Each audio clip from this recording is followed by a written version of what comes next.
Karen Davila, pinakatyakang media.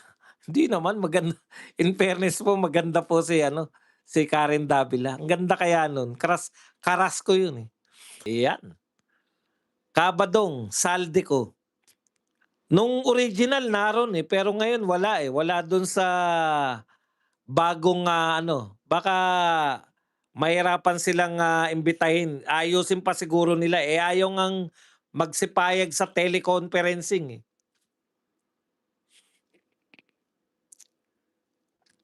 Walang ginawang maayos si Meow Meow sa Kongreso, dapat lang silang tanggalin. Sino po may sabi na 'pag wala kang nagawa, eh, dapat kang tanggalin?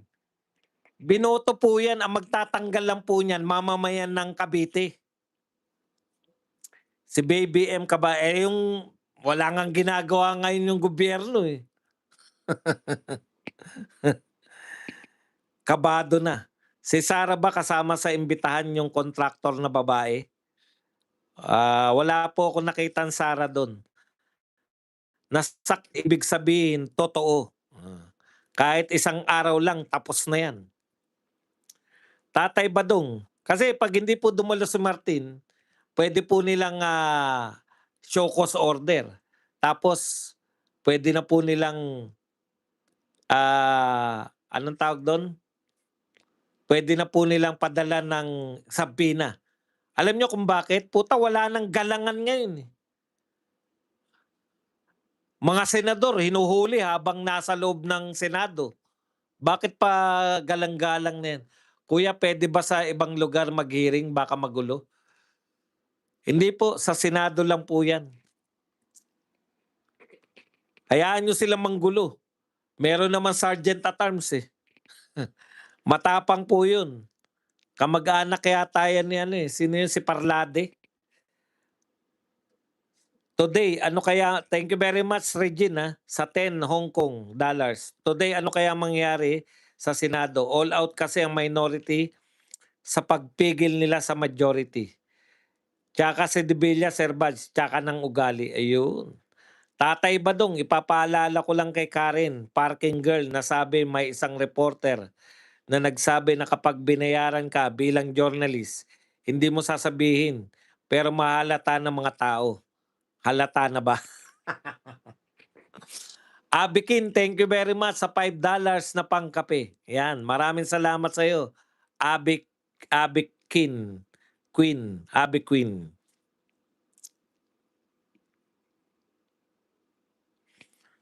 May basbas si Barabas sa pagbraso sa Senado. Maging maayos at tahimik ang BRC kasi walang gulo.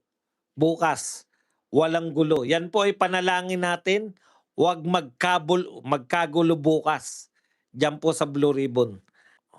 Pwedeng gawin ng minority para di matuloy ang Blue Ribbon hearing. Ano? Pwedeng gawin ng minority para di matuloy ang Blue hearing, Blue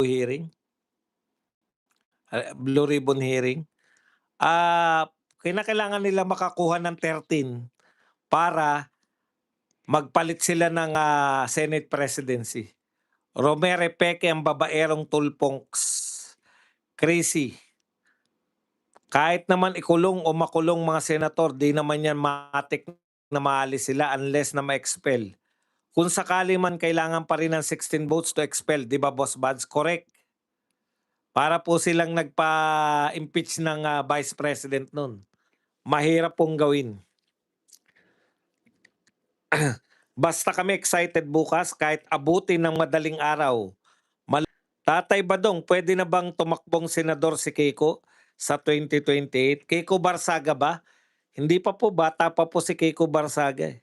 Lumabas agad ang warrant ni Jinggoy. Inaaral ba nila ang mga kaso? Matagal na po yan, eh. Matagal na po nilang, pinananakot.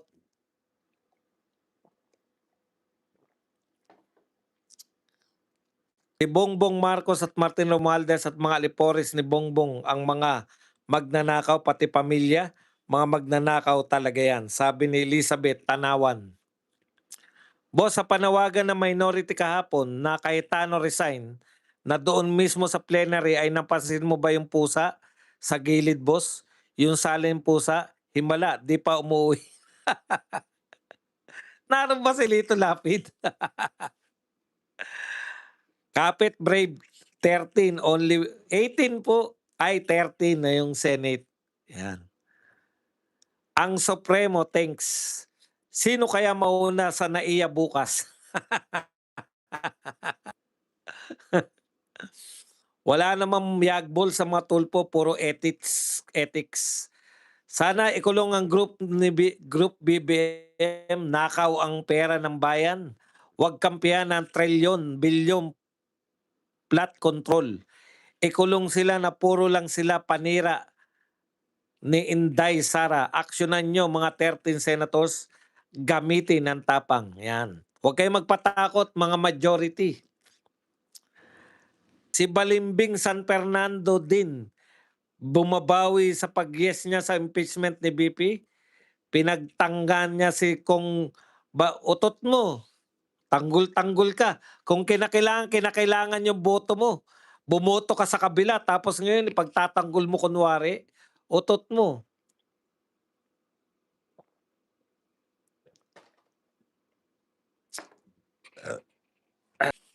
Yan. Boss Badong, si Lito Lapid lang ang masaya sa walang quorum. Yung mga kasama niya, legal na siyang uuwi ng maaga, hindi na siya tatakas. Oy, 1,000 likes po tayo. Maraming salamat po sa mga nag-likes. Yan. Tatay Badong, dapat itindig ng matigas ang komite ng asul na laso. Ano masasabi mo kay Dugudugugang, Talsik Laway Gordon? Wala na pong bilang yan. Huwag niyo nang pinagpapansin. Nagpapapansin lang po pero wala na po siyang bilang. Nasa birada ka mamaya, Sir Bads. Opo. Kaya hirap po kasi kung yung mag-vlog sa biyahe. Pag sa biyahe po, ang dami nating nami-meet na mahirap pong mag-vlog sa biyahe. Kaya ngayon na ako nag-vlogs. Para after nito, babiyahe na tayo. Boss Badong, nakalimutan mo yatang impeachment ni Vice President Sara. Wala na po yung impeachment.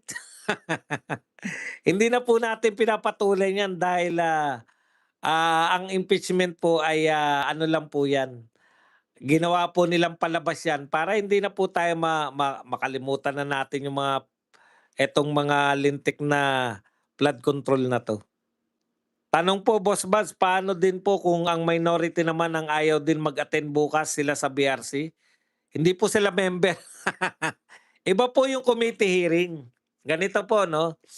Yung, yung quorum po, yan pong mga quorum, doon lang po yan sa yung pangkalahatan, yung plenary. Okay, hindi po matutuloy yung plenary pagka walang quorum. Pero po yung committee hearing po, kahit po chairman lang pwede siya mag-hearing. Kaya lang po maraming umati ng Blue Ribbon Committee hearing. Kasi pinakasikat po na committee ang Blue Ribbon eh. Kahit nung araw pa, yan talaga. A-attend po yung mga senador, kahit po yung mga hindi ganong umattend sa ibang hearing. Kasi po, chance na nila yan na makapag mapunta sa limelight. Ganyan po talaga ang mga senador natin. Nung oras ba yung start ng hearing, Buds? Ipanawagan mo rin yung malakas na internet bukas. Sure, isasabot tayong hearing. Ang simula po ng hearing ay 10:00 ng umaga. So kita-kita po tayo.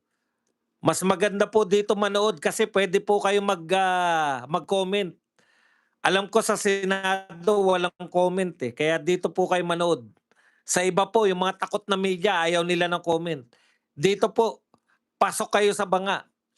Mapa pro Duterte kayo, anti-Duterte, pwedeng mag-comment bukas. Boss Buds, huwag kang mag-living midnight. Mag-live ng midnight. Yun lang po marami po akong inasikaso kahapon.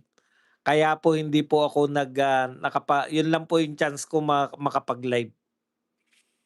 Hindi ka na pala nag-update sa mga laban ni Casimiro, Boss Buds. Opo, Matagal na po akong wala sa boxing kasi, wala namang gaano nanonood. Inaaway pa ako na iba kasi sa boxing kasi pati po yung mga kalaban mo pinanonood ka para mang-asar. Mag-ice coffee ka muna. Boss Bad, sabi ni Erwin papalakulin niya na sa mukha sa APC, tapos after 1 hour gusto na niya maging bahagi ng hearing. Curious ba siya sa ebidensya laban sa kanya? Puwede naman silang umattend, eh, 'di ba? Puwede po kayong umattend dun, imbitado kayo lahat, lahat ng senador. Kaya lang, may rules dun, hindi kayo puwedeng magbida-bida. Up to now, yung office of the SP, 'di pa niya binibekan, kapit sa patalim, "Mahiya ka naman hoy." Talaga? Dun pa rin siya Boss Bads, tanong po, magkapatid po ba si JB Ejercito at Jinggoy? Obvious bang magkamukha? Kahawig naman sila ni Erap, eh, pangit na. Pangit na hawig lang.